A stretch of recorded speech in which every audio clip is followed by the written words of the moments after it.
Takwimu za hivi karibuni zinaonyesha kuwa Eswatini ina kiwango cha juu zaidi cha maambukizi ya VVU barani Afrika na duniani kote, na takriban 26% ya wakazi wake wanaishi na VVU, ikifuatiwa na Lesotho na Afrika Kusini.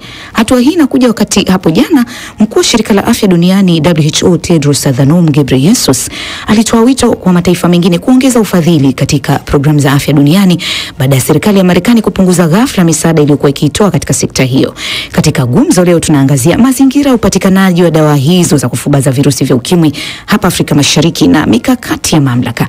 Nimezungumza na Magere Wina, mhamasishaji wa mtandaoni anayeishi na VVU jijini Dar es Salaam, na Benjamin Okech, msimamizi wa taasisi ya kiraia Tembea Kibera kutoka Nairobi, Kenya. Pale awali tulikuwa na hii ugonjwa na ilikuwa ni changamoto kubwa sana kupata dawa ya kuzuia au prevent hiyo escalation of the process, lakini unapata ya kwamba hizi madawa zilikuwa ni expensive, zilikuwa ni bei ghali sana kwa mtu wa kawaida. Hapa nimekuwa nikiishi for like miaka kama 20. Changamoto kubwa hapa hivi ni hatuna hospitali zile za kiasili au za serikali za kusaidia wale watu wanaougua kwa hii ugonjwa. Na hii unajua Kibera tunaishi kama jamii, na kuishi kama jamii inamaanisha ya kwamba kila mtu anajua, lakini kila mtu anajua kile kinachoendelea kwa nyumba moja au nyingine. Na unapata hizi hospitali ambao tuko nayo ambapo zimekuwa ikitusaidia ama inasaidia watu wengine kupata hizi madawa, sasa hizi ziko na upungufu. Upungufu moja ni ya kwamba watu wamekuwa wameachishwa kazi, wale watu wamekuwa wakafanya under USAID, wale watu wanafanya mambo na kupeana advice.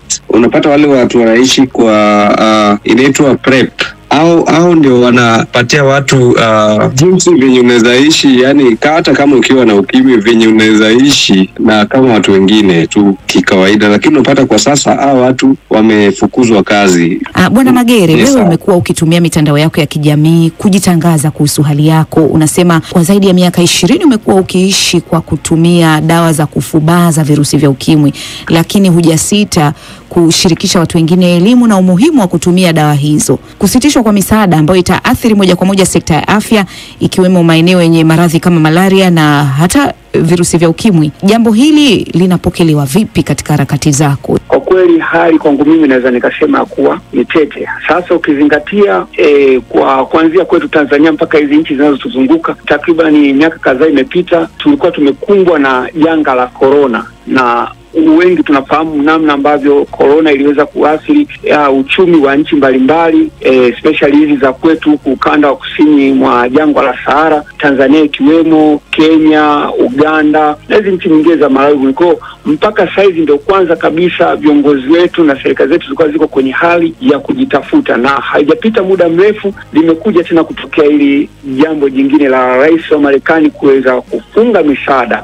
Hotuba ya waziri wa afya Jenista Mhagama Disemba mosi mwaka 2024 kule mkoani Ruvuma, Songea, alisema kwa mwaka serikali imekuwa inatumia takriban shilingi 400,000 kwa kila mviu, yani kwa mwaka mzima. Hii ikiwa ni sawa na bilioni 750 kwa viu watu wanaoishi na virusi vya ukimwi milioni 1.7 tuliopo nchini. Kwa unaweza kuona gharama ambayo imekuwa inatumika na hali ya uchumi kwa nchi zetu hizi za kusini mwa Afrika jinsi zilivyo, na hii hali ambayo imeenda kutokea.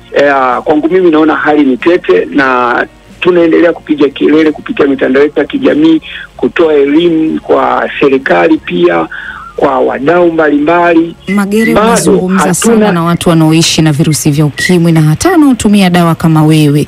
Wasiwasi mkubwa ni nini? Kama ikitokea hizi dawa zikawa adimu, yani upatikanaji wake ukawa mgumu, hali itakuwaje? Hasa ukizingatia kwamba ugonjwa wa ukimwi kila mmoja anajua athari zake. Pia ukizingatia kwamba ni ugonjwa unaoambukiza. Sasa kama dawa hizi zitakuwa hazipo ambazo ni dawa za kufubaza makali ya virusi vya ukimwi, lakini PrEP na PEP ambazo zimekuwa zikitumika sasa hizi kama kinga nazo zitakuwa hazipo, hali itakuwaje? Maana yake ni kwamba ugonjwa wa ukimwi utashika kasi.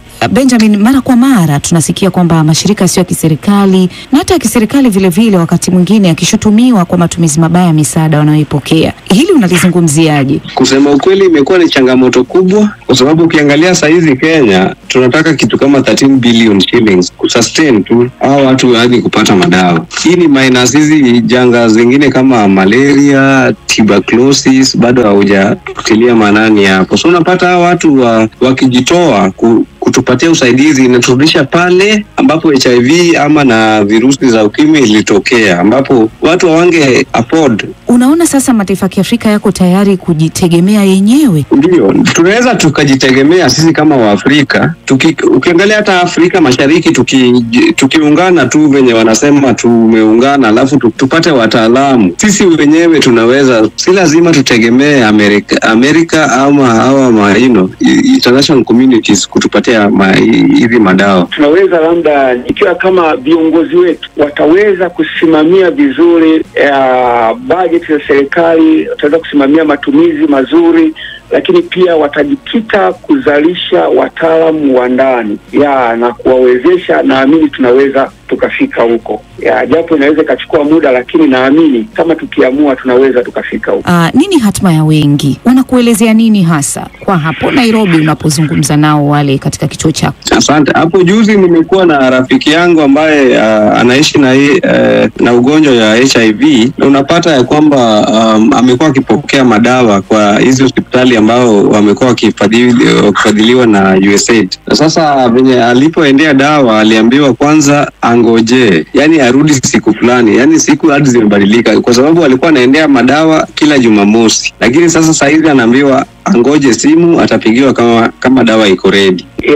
Kwetu sisi Tanzania, kama ambavyo serikali ilisema kwamba dawa zipo za kutosha, kwenye upande wa watu tunaoishi na virusi vya ukimwi kwenda kliniki CTC na kukutana changamoto ya ukosefu wa dawa bado, isipokuwa changamoto iliyopo ni upungufu wa wale wafanyakazi kutokana na mashirika yale ambayo yalikuwa yana wafanyakazi wao kuweza kujiondoa. Wapo wengine ambao wamekuwa kiishi hivyo kwa maisha ya kubudgeti dawa, yani mtu nakuta leo ametumia lakini inapita siku kadhaa hajatumia, ili mradi ya kwamba ikija kutokea hali kama hii imekumba nchi yetu, basi wawe na kitu ambacho cha kuweza kuwasaidia. Na hiyo ndio imekuwa ikitufanya tuendelee kupiga sana kelele kwenye mitandao ya kijamii kuambia kwamba kama bado na muda wa kwenda CTC, basi unaweza kwenda na kupata taarifa zilizo sahihi kuliko kutegemea wakati mwingine vyanzo visivyo sahihi kukupa taarifa. Lakini pia tumeendelea kupiga kelele kwamba ni wajibu wa serikali sasa kupitia taasisi zake mbalimbali kujitokeza, na sio tu kuachilia ile kauli ya mara moja ambayo ilizungumzwa na msemaji mkuu wa serikali pamoja na waziri. Ni wakati sasa wa kupiga kelele na kuwaeleza wananchi ili kuwatoa hofu, wapate kujua je, kweli dawa zipo na haya yanaongelewa je